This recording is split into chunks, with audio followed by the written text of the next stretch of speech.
Hi everybody what's up. I am Arindam, welcome to campus tutorial. जैसे कि आपको पता है कि नेट एग्जामिनेशन जो है जो उसको डिले किया गया है, जो कि होने वाला था जून की महीने में, वो डिले होगा at least up to the mid of the July. So it's not a good news at all, क्योंकि स्टूडेंट का एक प्रिपरेशन बनता है, एक टाइम लिमिट लेके वो प्रिपेयर करते हैं। तो अगर ये कुछ अनसर्टेनिटी आ जाता है ना, तो पहले जो दिक्कत आता है वो उसका प्रिपरेशन में दिक्कत आता है। तो ये बात सबसे हैम्पर करता है स्टडी। एक स्टडी का जो शेड्यूल होता है, एक जो माइंड सेट बनता है, that affects a lot. Okay, so I know that this is a tough situation, and under this condition nobody is completely safe. Okay, so this is a reality. लेकिन हम क्या कर सकते हैं, हम जितना हो सके जो कि रूल्स एंड रेगुलेशन हैं पेंडेमिक के रिलेटेड, तो उसको हम जस्ट फॉलो कर सकते हैं। We can make the social distancing as far as possible, always put the mask on whenever you are going outside, and stay in your room, and spend more and more times in your room, so that the social distancing is maintained and you can break the chain. आप सबको पता है कि कैसा होता है हमारा guideline. Already हम इसको 1 साल से ज़्यादा वक्त हो चुके हैं झेल रहे हैं, तो ये बहुत ही मतलब डिप्रेसिंग एक कंडीशन है। लेकिन स्टूडेंट्स को मैं एक बात कहना चाहता हूँ कि अभी जो वक्त है, स्पेंड योर टाइम और invest your time to learn new things, revise and just keep on practising. Okay, क्योंकि अगर जून में नहीं होगा, जुलाई में भी नहीं होगा, तो शायद अगस्त में तो होगा, या फिर उसके आगे सितंबर या अक्टूबर में तो होगा। लेकिन एग्ज़ाम तो होने वाला है ना। तो अगर आपका प्रिपरेशन में ब्रेक डाउन हो जाता है, प्रिपरेशन आपका रुक जाता है बीच में, तो ये सबसे बुरी बात है कि जब आप फिर से स्टार्ट कर रहे हो ना, तो एक दिक्कत हो जाता है। You will face a lot of problems that due to the discontinuity there is gap, and that actually affects a lot whenever you are preparing for a competitive examination. So don't do that. Read every day. Okay, so now you can reduce the time. आप थोड़ा थोड़ा करके पढ़ सकते हो। अगर थोड़ा ज़्यादा डिप्रेस लग रहा है तो थोड़ा कम पढ़ लिया करो, लेकिन पढ़ो। Every day to day preparation is important. ऐसा नहीं है कि पूरा छोड़ दो पढ़ना क्योंकि कब होगा नेट, ऐसा कुछ नहीं। नेट तो होने वाला है, और उसके हिसाब से अपना टाइम शेड्यूल को थोड़ा स्ट्रेच करो। ओके, सो थोड़ा मोर एग्जाम्पल्स अगर तुम कर सकते हो तो वो ले लो। सो ऐसे you can just modulate yourself, your timetable, and then focus on that one. ये मान के चलो कि जुलाई में अगर नहीं भी हुआ तो अगस्त में होगा एग्ज़ाम, तो फिलहाल हम यही मान सकते हैं। तो keeping that on mind, okay, so just focus on your preparation. And for your June examination, I am starting coordination chemistry, which is a very important topic. You know that coordination, bioinorganic and organometallic. If you prepare only these 3 topics, then it's absolutely perfect for your NET and GATE examination purpose. Okay, now coordination हम बिल्कुल grass root level से शुरू करने वाले हैं। Coordination बिल्कुल जो पहले आज मैं जो टॉपिक पढ़ाने जा रहा हूँ वो है इलेक्ट्रोन्यूट्रलिटी प्रिंसिपल। तो ये क्या है, इसका एप्लीकेशन क्या है, ये सब हम आज डिस्कस करने वाले हैं। तो आगे आगे वीडियो देखते रहिए, और अगर आप मेरे चैनल पे नए आए हैं तो then please hit the subscribe button and share this video if you like the video. Okay, so without a further ado, let's get started.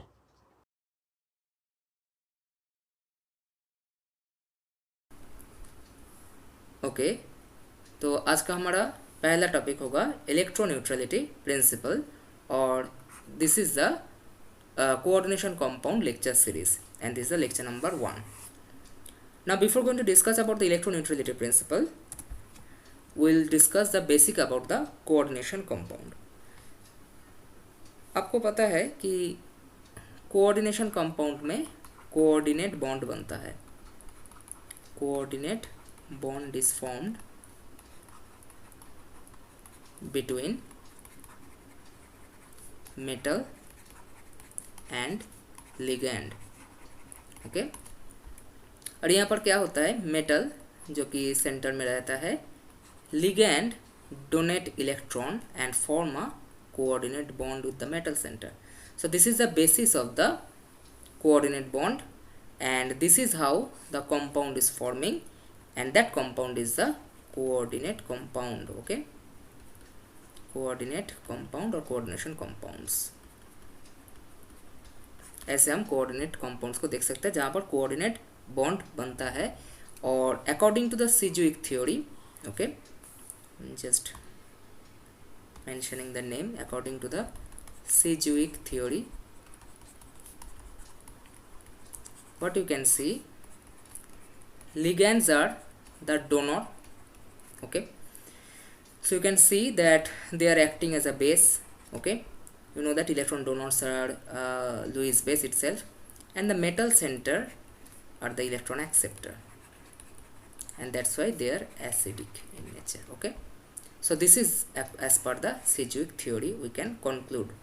और हम क्या देख सकते हैं कि suppose Ml6 एक compound we are writing, and we are writing in this way, okay। ये वाला जो बॉन्ड है ना, ये बॉन्ड सारे के सारे कोऑर्डिनेट बॉन्ड है। कोऑर्डिनेट बॉन्ड का मतलब लिगैंड अपने इलेक्ट्रॉन दे रहे हैं मेटल को via coordinate bonding, and it is basically donating its electron towards the metal center। और इसके हिसाब से हम क्या बोल सकते हैं कि metal center is the electron acceptor and the ligands are electron donor। कुछ ऐसा बन रहा है हमारा coordination compounds जहाँ पर coordinate bond is present, coordinate bond is present, okay। अब क्या बेसिक डिफरेंस है कोऑर्डिनेट बॉन्ड और कोऑर्डिनेशन कंपाउंड और कोवैलेंट कंपाउंड में? तो बेसिक डिफरेंस जानने से पहले एक कोवैलेंट कंपाउंड हम ले लेते हैं। एक कोवैलेंट कंपाउंड अगर हम ले और उसमें देखा जाए तो क्या होता है, कोवैलेंट कंपाउंड में सपोज कोवैलेंट बॉन्ड एक you are taking a covalent bond, क्या होता है उधर सपोज ए के पास एक इलेक्ट्रॉन है और बी के पास अनदर इलेक्ट्रॉन है, ये दोनों म्यूचुअल शेयरिंग होता है, ओके। म्यूचुअल शेयरिंग मतलब ए एक इलेक्ट्रॉन देता है, बी एक इलेक्ट्रॉन देता है, एक बॉन्ड बनता है, इस दो इलेक्ट्रॉन में इन दोनों का इक्वल हक बनता है, okay. So this is something what is happening, equally shared और the mutual sharing of electrons. ये इतना बेसिक मैं बोल रहा हूँ कि ये क्लास 10 लेवल का बच्चा भी समझ जाएगा कि ये होता है एक्चुअली कोवैलेंट बॉन्ड। और कोवैलेंट बॉन्ड में क्या होता है, ओवरलैप होता है ऑर्बिटल्स में इलेक्ट्रॉन का शेयरिंग हो पाता है, ऑर्बिटल ओवरलैप की जो थ्रू से इलेक्ट्रॉन का शेयरिंग हो जाता है। ये covalent bond formation is much important in case of the main group elements. और अगर हम कोई नॉन मेटल ले ले सपोज नाइट्रोजन और उसका एक हम कंपाउंड ले लेते हैं एमोनिया, ओके, जहाँ पर ये जो लाइन है ये क्या शो कर रहा है, ये शो कर रहा है कि ये इधर कोवैलेंट बॉन्ड है और एक लोन पेयर भी इधर रहता है, ओके ना। कुछ ऐसे ही इसका जियोमेट्री क्या हम देख सकते हैं वीएसईपी थ्योरी में, जो कि मैं अभी नहीं पढ़ाने वाला डिटेल में। वीएसईपी थ्योरी में आप देख सकते हैं कि इसका जियोमेट्री जो बनता है, जियोमेट्री होता है टेट्राहेड्रल, और इसका शेप जो है ये होगा पिरामिडल। ये जियोमेट्री और शेप हम कैसे डिटरमाइन करें, लोन पेयर को लेकर जो टोटल स्ट्रक्चर बनता है इसको बोलता है हमारा जियोमेट्री। जहाँ पर तुम देख सकते हो कि सपोज ये है सेंट्रल एटम, ओके, नाइट्रोजन, और इसके इधर एक लोन पेयर है ऊपर, इधर हाइड्रोजन है, इधर एक और हाइड्रोजन, इधर एक और हाइड्रोजन है। तो ये वाला जो जियोमेट्री बनता है ना, ये जो जियोमेट्री होता है इसको बोलते हैं टेट्राहेड्रल जियोमेट्री, ओके ना। टेट्राहेड्रल जियोमेट्री जब लोन पेयर को आप ले रहे हो, और शेप में क्या होता है, शेप आप ये मान सकते हो कि ये भी एक जियोमेट्री है लेकिन with out the lone pair, okay. इस लोन पेयर को अगर आप हटा दो अपने माइंड से, तो ये जो नीचे वाला हिस्सा है जहाँ पर जस्ट एटम्स है और बॉन्ड है, ये वाला हिस्सा आप क्लियरली देख सकते हो कि ये एक पिरामिडल है, और more specifically it is trigonal pyramidal, okay. तो कोवैलेंट कंपाउंड का जो ये स्ट्रक्चर हमने ड्रॉ किया, इसका जो सेंट्रल मेटल एटम है, इसका जो valence shell electron configuration, valence shell का इलेक्ट्रॉन कॉन्फ़िगरेशन अगर ले लिया जाए तो ये होगा कुछ ऐसा 2s2 एंड 2p3। ओके, ये नाइट्रोजन का वैलेंस शेल का इलेक्ट्रॉनिक कॉन्फ़िगरेशन है। और इधर हम क्या देख सकते हैं कि एस और पी में sp3 हाइब्रिडाइजेशन बनता है, ये 4 sp3 हाइब्रिड ऑर्बिटल बन जाता है, जहाँ पर टोटल जो इलेक्ट्रॉनिक नंबर है 1 2 3 4 5, 5 इलेक्ट्रॉन आप डाल दो। ये जो 3 है सिंगली पेयर्ड इलेक्ट्रॉन, इसको हाइड्रोजन से एक एक इलेक्ट्रॉन मिलता है। ओके, तो ये बॉन्ड हो जाता है, 3 covalent bonds are formed. And ये वाला जो लोन पेयर है, ये lone pair non bonding lone pair होता है। Okay, non bonding lone pair आ जाता है, जो कि आप ऐसे दिखाते हो एक sp3 हाइब्रिड ऑर्बिटल में। ओके, ये कुछ हमारा कोवैलेंट कंपाउंड के बारे में हो गया। ना इधर हम क्या देखते हैं, ये जो सेंट्रल एटम है, सेंट्रल एटम जो कि नाइट्रोजन है, ये सेंट्रल एटम का the electrons or rather the valence electrons of central atom take part in bonding. Okay, this is very very important point। जहाँ जहाँ कोवैलेंट कंपाउंड आप देखोगे, क्या देख सकोगे कि उधर जो सेंट्रल मेटल है, सेंट्रल एटम है, सेंट्रल एटम का जो इलेक्ट्रॉन्स है, रेदर द वैलेंस इलेक्ट्रॉन है, वो डायरेक्टली बॉन्डिंग में टेक पार्ट कर रहे हैं। क्लियर? अब हम आ जाते हैं कोऑर्डिनेट कंपाउंड में। कोऑर्डिनेशन कंपाउंड में देखते हैं कि इधर क्या एक्चुअली होता है। एक कंपाउंड हम ले लेते हैं निकेल टेट्राक्लोराइड 2-, ये वाला निकेल 2+ सेंटर है, और इसका अगर इलेक्ट्रॉनिक कॉन्फ़िगरेशन देखो, जो कि वैलेंस शेल इलेक्ट्रॉनिक कॉन्फ़िगरेशन है, वैलेंस शेल इलेक्ट्रॉनिक कॉन्फ़िगरेशन, ये एक D8 सिस्टम आ जाता है, 3d ऑर्बिटल 1 2 3 4 5 6 7 8। ओके, ये जो D8 सिस्टम है, इधर देखो, इधर भी कुछ हमारा पेयर्ड इलेक्ट्रॉन है और कुछ अनपेयर्ड इलेक्ट्रॉन भी है, लेकिन फिर भी ये जो इलेक्ट्रॉन है ना, these electrons do not take part in bonding.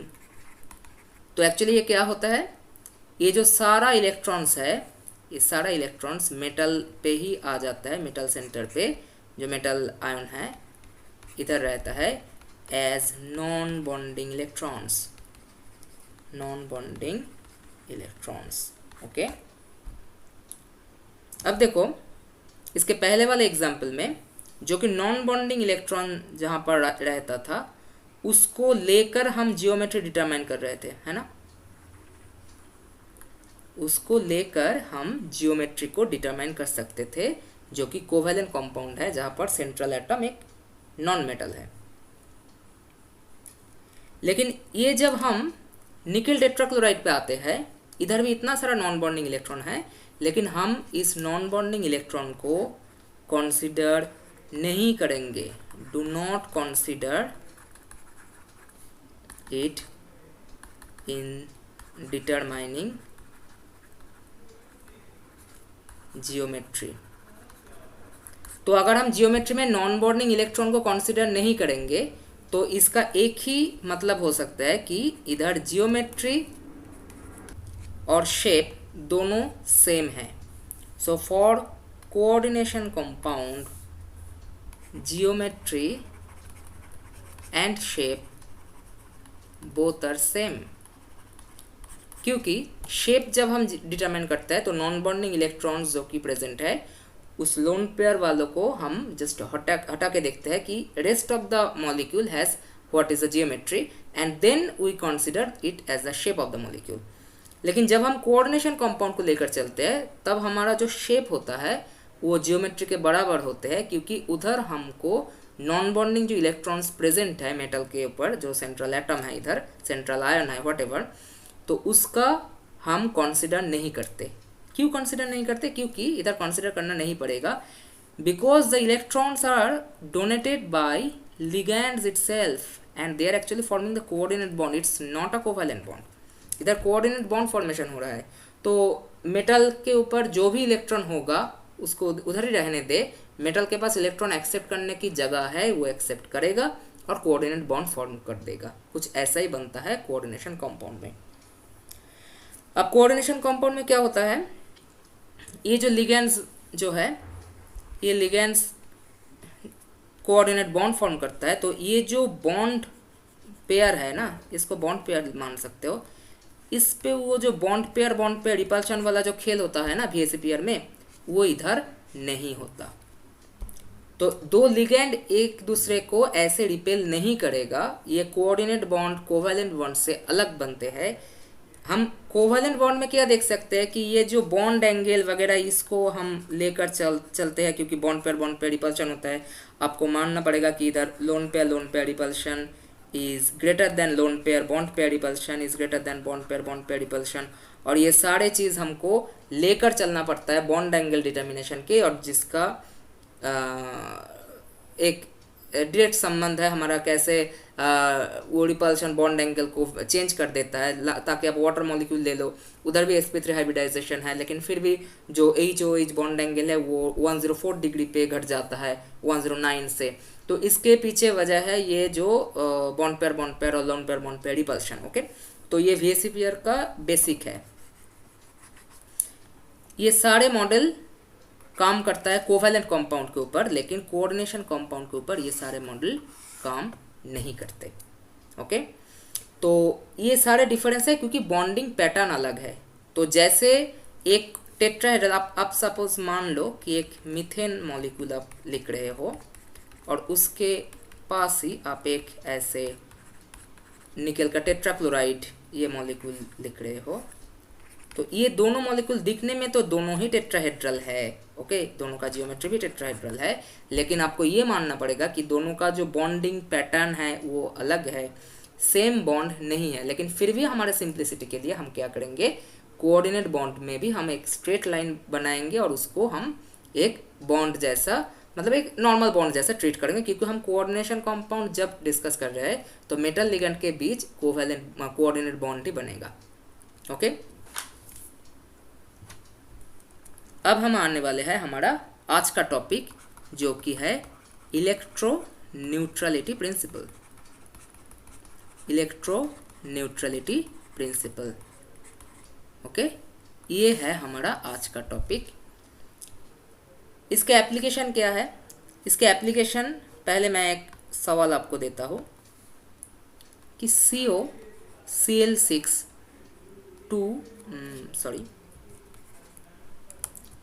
4 minus is non-existent, but COH2O whole 6 2 plus exists। ये एक क्वेश्चन है जिसका आंसर हमको आज का जो इलेक्ट्रोन्यूट्रलिटी प्रिंसिपल पढ़ने के बाद मिलेगा। और दूसरा एक और क्वेश्चन है COCl6 4 minus is non-existent but COCl6 3 minus exists। Okay, ये क्वेश्चन का भी आंसर मिलेगा।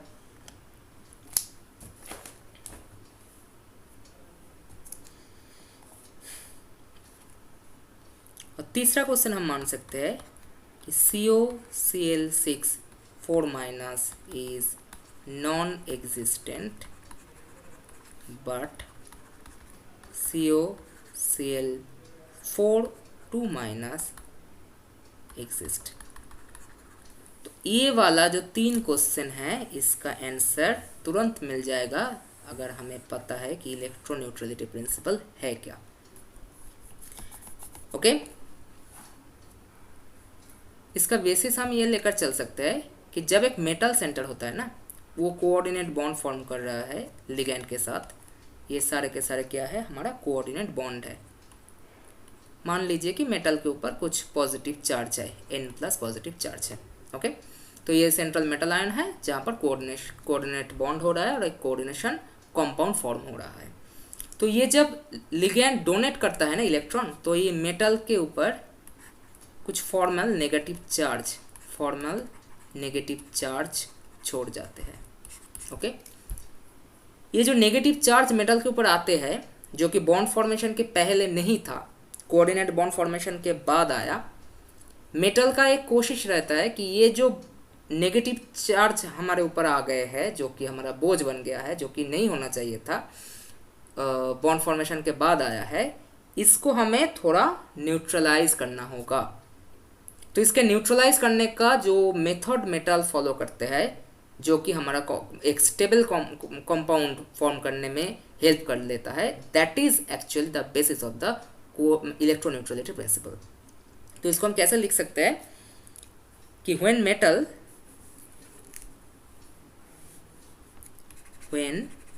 metal is coordinated with ligands through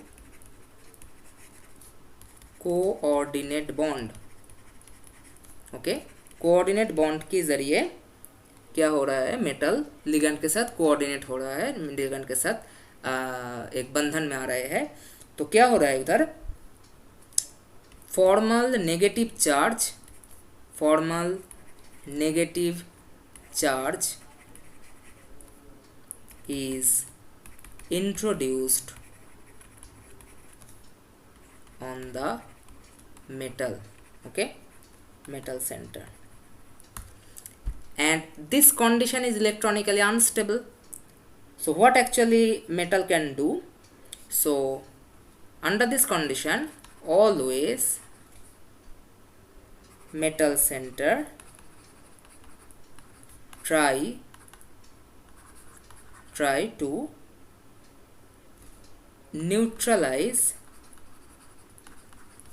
the negative charge। Okay, तो कैसे आप सोच सकते हो कि ये वाला जो मेटल है ना, आप एक मान लो कि ये वाला मेटल का ऊपर जो N का value 2, so it's a M2+, so +2 is the metal का ऊपर चार्ज है। तो अब क्या होगा, ये जो 4 लिगैंड है ना, ये 4 लिगैंड मेटल के ऊपर 4 नेगेटिव -1 चार्ज इंट्रोड्यूस कर लेगा। तो मेटल पहले तो था +2, अब 4 नेगेटिव आ गया। ओके, तो मेटल का ऊपर अब क्या हो गया, मेटल के ऊपर फॉर्मल नेगेटिव चार्ज हो गया -2। ओके, सो ऐसा कुछ हुआ। तो मेटल के अब क्या होगा, वो चाहेगा कि इस जो इलेक्ट्रॉन का जो इजाफा हो गया है, इसको अब न्यूट्रलाइज किया जाए। क्लियर? तो ये मेटल कैसे करेगा, तो ये जो मेटल आ गया है अभी -2 ऐसे कुछ स्थिति पे, इसके सामने कुछ वे आउट है जहाँ से ये इस चार्ज को न्यूट्रलाइज कर सकते हैं। तो पहला है कि ये जो coordination number, so coordination number जो होता है, कोऑर्डिनेशन नंबर को घटा देते हैं। कोऑर्डिनेशन नंबर मतलब कितना लिगैंड इसके सराउंडिंग में है। तो मान लो कि इधर सराउंडिंग में 4 लिगैंड है, जो +2 से इसको सीधा -2 दे रहा था, अब ये शायद 2 लिगैंड को हटा दे। तो अगर ये स्थिति आ जाते हैं कि अब Ml2 है, तो अभी बस वो जो एक्सेस नेगेटिव चार्ज है वो तो थोड़ा न्यूट्रलाइज हो जाएगा। So that is something called the decrease in the coordination number और the decrease in the number of ligand. तो इसको आप लिख सकते हैं कि decrease in the number of ligands. Okay, ये एक पहला वाला मेथोडोलॉजी है जो कि मेटल फॉलो कर सकता है इस इलेक्ट्रोन्यूट्रलिटी प्रिंसिपल को मेंटेन करने के लिए। सेकंड क्या होता है, मान लीजिए कि ये जो मेटल है इसके साथ जो लिगेंड आ रहा है, लिगेंड का इलेक्ट्रोनेगेटिविटी वेरी वेरी हाई। तो ये वाला जो लिगेंड है, this ligand is highly electronegative, highly electronegative. तो ये हाईली इलेक्ट्रोनेगेटिव होने का फ़ायदा क्या होता है? हाईली इलेक्ट्रोनेगेटिव क्या मान सकते हो? ऑक्सीजन सेंटर ले लो, जैसे कि H2O, जहाँ पर oxygen is a centre which is actually forming coordinate bond with the metal. अब मान लो कि कुछ फ्लोरीन है, ओके, फ्लोरीन एटम है, ये वाला बहुत ही, you know that fluorine is having the highest electronegativity according to the Pauling scale, the electronegativity is 4, okay. So ये वाला जो हाईली इलेक्ट्रोनेगेटिव कंपाउंड है, I mean highly electronegative element है जो कि मेटल के साथ बॉन्ड कर रहे हैं, कोऑर्डिनेट बॉन्ड, ये क्या होगा, जो मेटल के ऊपर जो नेगेटिव फॉर्मल चार्ज बन गया है इसको थोड़ा अपने पास खींचेगा। कैसे खींचेगा? खींचेगा सिग्मा बॉन्ड के थ्रू। तो इसको हम बोलते हैं कि you know that electronegativity is the phenomena of the sigma bond, जो कि सिग्मा बॉन्ड पेयर है उसको अपने तरफ खींचने का जो जो टेंडेंसी है उसको बोलता है सिग्मा न्यूट्रलिटी। तो ये वाला ये कह सकते हो कि अगर जो लिगेंड है उसके इलेक्ट्रोनेगेटिविटी वेरी हाई है तो वो पूरा जो -1 नेगेटिव चार्ज मेटल के ऊपर नहीं दे पाएगा, क्योंकि वो इलेक्ट्रॉन डोनेशन का प्रोबेबिलिटी उसके पास उतना नहीं होगा। तो इसके आप घुमा के ये मान सकते हो कि अगर मेटल के ऊपर कुछ नेगेटिव फॉर्मल चार्ज आ भी गए तो वो सिग्मा बॉन्ड के थ्रू वो चार्ज को थोड़ा अपने तरफ खींच लेगा, ताकि मेटल के ऊपर जो नेगेटिव चार्ज डेंसिटी है वो थोड़ा घट जाए due to its very very high electronegativity. तो इस फेनोमेना को बोलते हैं सिग्मा न्यूट्रलिटी। तो बॉन्ड तो बन चुका है, अब क्या है, मेटल लिगेंड है बहुत ही इलेक्ट्रोनेगेटिव, वो थोड़ा बहुत चार्ज अपने पास खींच लेगा और इसको हम सिग्मा न्यूट्रलिटी बोल रहे हैं। और ये जो खींच लेगा ना, ये आपको जो मेटल सेंटर को स्टेबिलिटी देगा। That is something what is happening in the case of the ligand like oxygen zonal ligand or fluorine, okay, so in that case this kind of phenomena will occur, clear। अब दूसरा क्या हो सकता है, तीसरा probability है, metal के पास तो वो वाला -2 चार्ज ऑलरेडी आ गया है। अब लिगेंड जो है, लिगेंड के पास कुछ वैकेंट ऑर्बिटल है, ओके, कुछ वैकेंट ऑर्बिटल ऑलरेडी लिगेंड के पास है। तो ये जो मेटल के ऊपर जो चार्ज आया, ये फिर से एक पाई बॉन्ड के थ्रू मेटल लिगेंड के ऊपर फिर से आ सकता है। तो metal to ligand pi bond donation, okay, pi back donation. So ये पाई बैक डोनेशन कब होगा? जब ये लिगेंड जो होगा, लिगेंड के पास कुछ वैकेंट ऑर्बिटल रहेगा जो कि पाई इलेक्ट्रॉन को ले सकते हैं, और ये वाला जो लिगेंड हो जाता है इसको हम बोलते हैं कि पाई acceptor ligands, pi acceptor ligands like your cyanide ligand, nitrosyl ligand, okay, so carbonyl, these are the pi acceptor ligands. We will discuss it one by one in detail about the bonding.